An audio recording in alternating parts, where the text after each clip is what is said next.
Okay, hello there. Well, today is, I believe, 6th, 5th, 6th, I'm not sure. It's Thursday. September 5th or September 6th, I don't know. Who looks at dates anymore? Anyway, just a kind of a segment at least of an update on the car. You can see up here, I'll lower this down a little bit. Got some of the heater stuff put together. That's the control valve there, that copper looking piece. The other piece is, I guess you would call it a plenum. Leads air to the heater core. So all that stuff is inside the car. I'll show you that in a minute. I'll let the car down. But what I've been working on the last couple of days is this stuff under here. A little hard to see. I need to get a light. Hang on a second. Okay, well, that's what I was trying to show you. It's a little better. I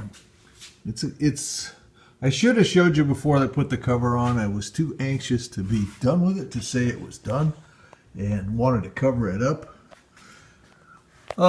This is my e-brake, not e-brake, what do they call it? E-stop, my version of an e-stop parking brake. It's an electric parking brake. So what's inside that box? I think I showed you this before. What's inside that box is a actuator, limit switch, and a little wiring terminal, and all that kind of good stuff. So from inside the car there will be a switch where you operate the switch and the actuator will pull this cable. You see now the cable is really simple and straightforward. It goes back there, you can see, right back to the back wheel. I spent a good amount of time this morning getting these both adjusted. So that what it does is it gets the cables out of this area. There's no parking brake cables running through here. So what I did is I made two of those things. There's one right here with its cable. So the cables are 5 feet long at most. They're not even that, I don't think. And you see they come out of the back wheel, go inside the spring, come up here along the chassis right into this box where the actuator is. So there's one for each wheel, and it's applied. The thing is applied right now. I've got it set up so that when the actuator reaches its limit, the wheel is locked. I mean, that frickin' thing isn't going anywhere. So, like I said, I'm done with that. I'll let this down so you can see a little bit of what I've been doing on the inside. Like I said, I spent a good amount of time today. You know what I learned?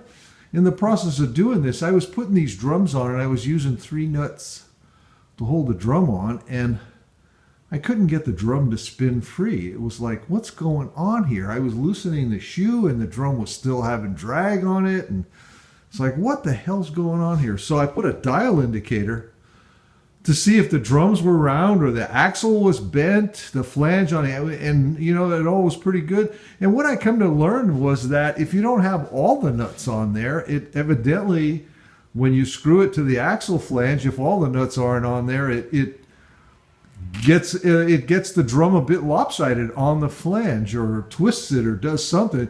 You put all the nuts on and it kind of flattens everything out.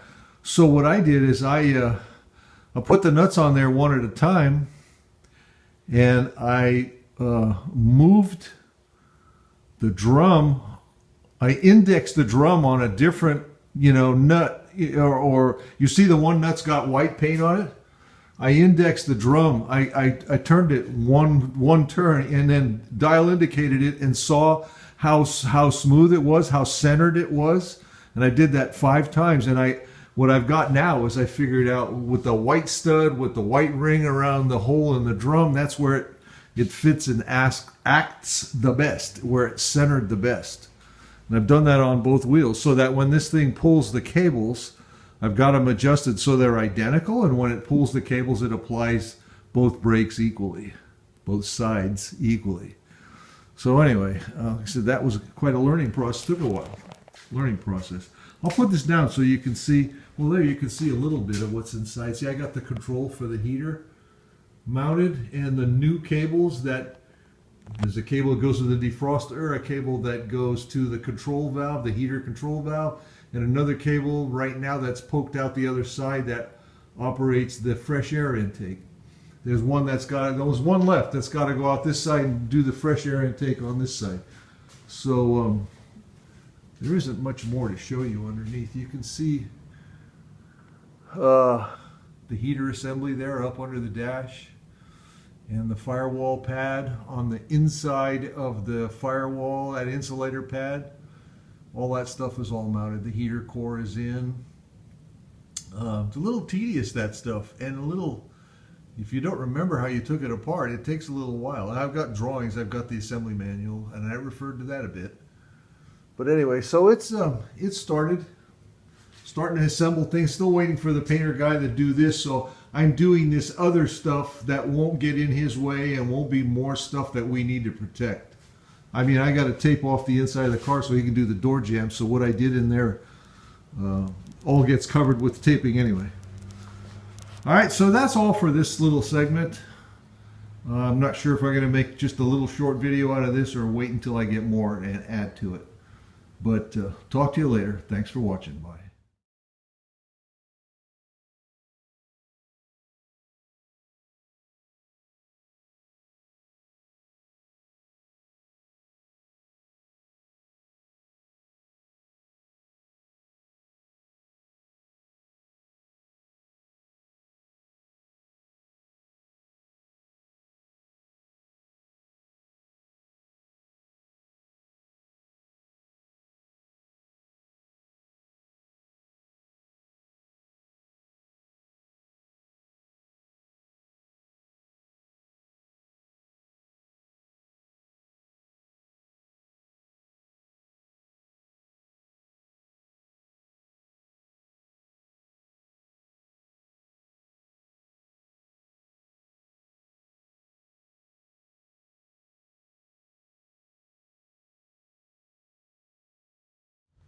Hi, folks. Well, here we are again. It's the 22nd of September, 9:22, and we're back here at the Blue Heinz project. Haven't been here for a few weeks, I think, with you guys. Been a little, I don't know, tumultuous, whatever. A few, it's been busy. I've had an empty rental that I've been working on and all the stuff around here, the normal other distractions around here. But big thing as far as this, that's related directly to this project is the fact that my painter quit before he started. I mean, he came here 2-3 times and looked at things and gave me advice and said, do this, do that, do the other. I'm busy. I got all these other projects. Last time he came,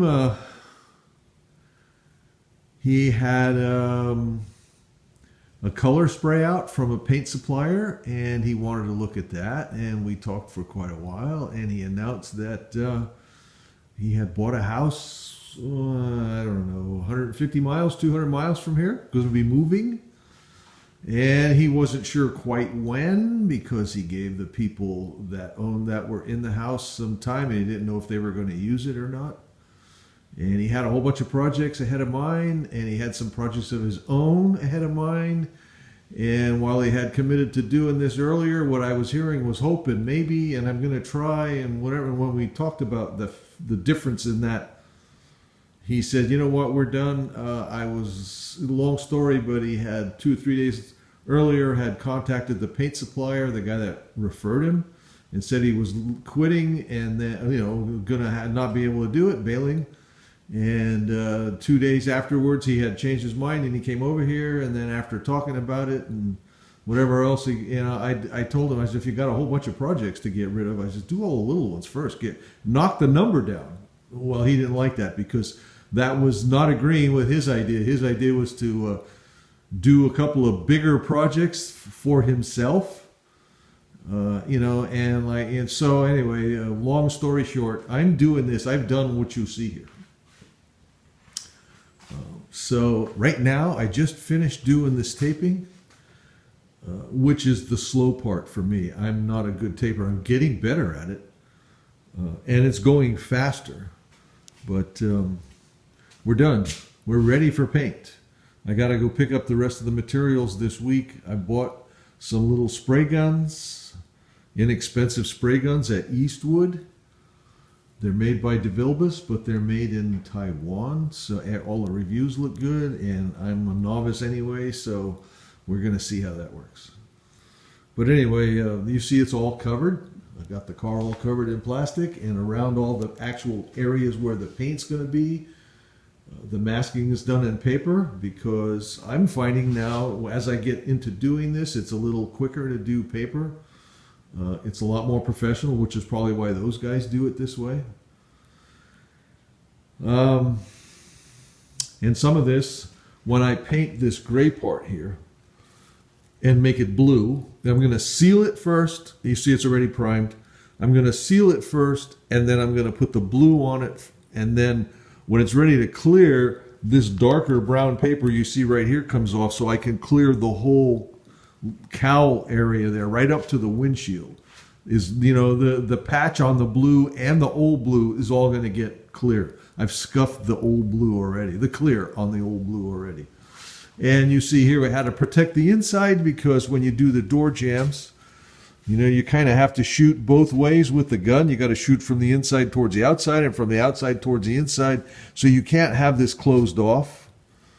You see what I've done here. A few months ago I got a new water heater, and it came in this huge cardboard box, and I knew I was going to be painting in here, and I thought, I'm going to save that big hunk of cardboard. It might come in handy. So while this certainly isn't traditional or normal, what I did is I kind of built a wall out of the cardboard to make it easier to mask. That wall, I don't know how I would have masked that with the plastic. It's a pain in the ass trying to do the plastic. So what I did is I essentially bagged the top, wrapped the plastic around the top, so I'd have it inside and outside. And then I built the cardboard. You see here I've got these pieces to kind of keep the angle, to make it, and it's very solid. I've got it taped to the rearview mirror up at the top, and it's taped to the floor at the bottom, and then obviously at the edges, it's all taped too. So it's quite solid.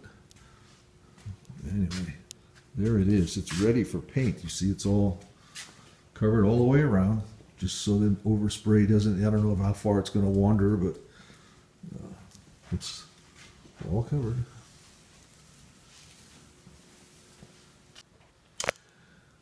That all took probably,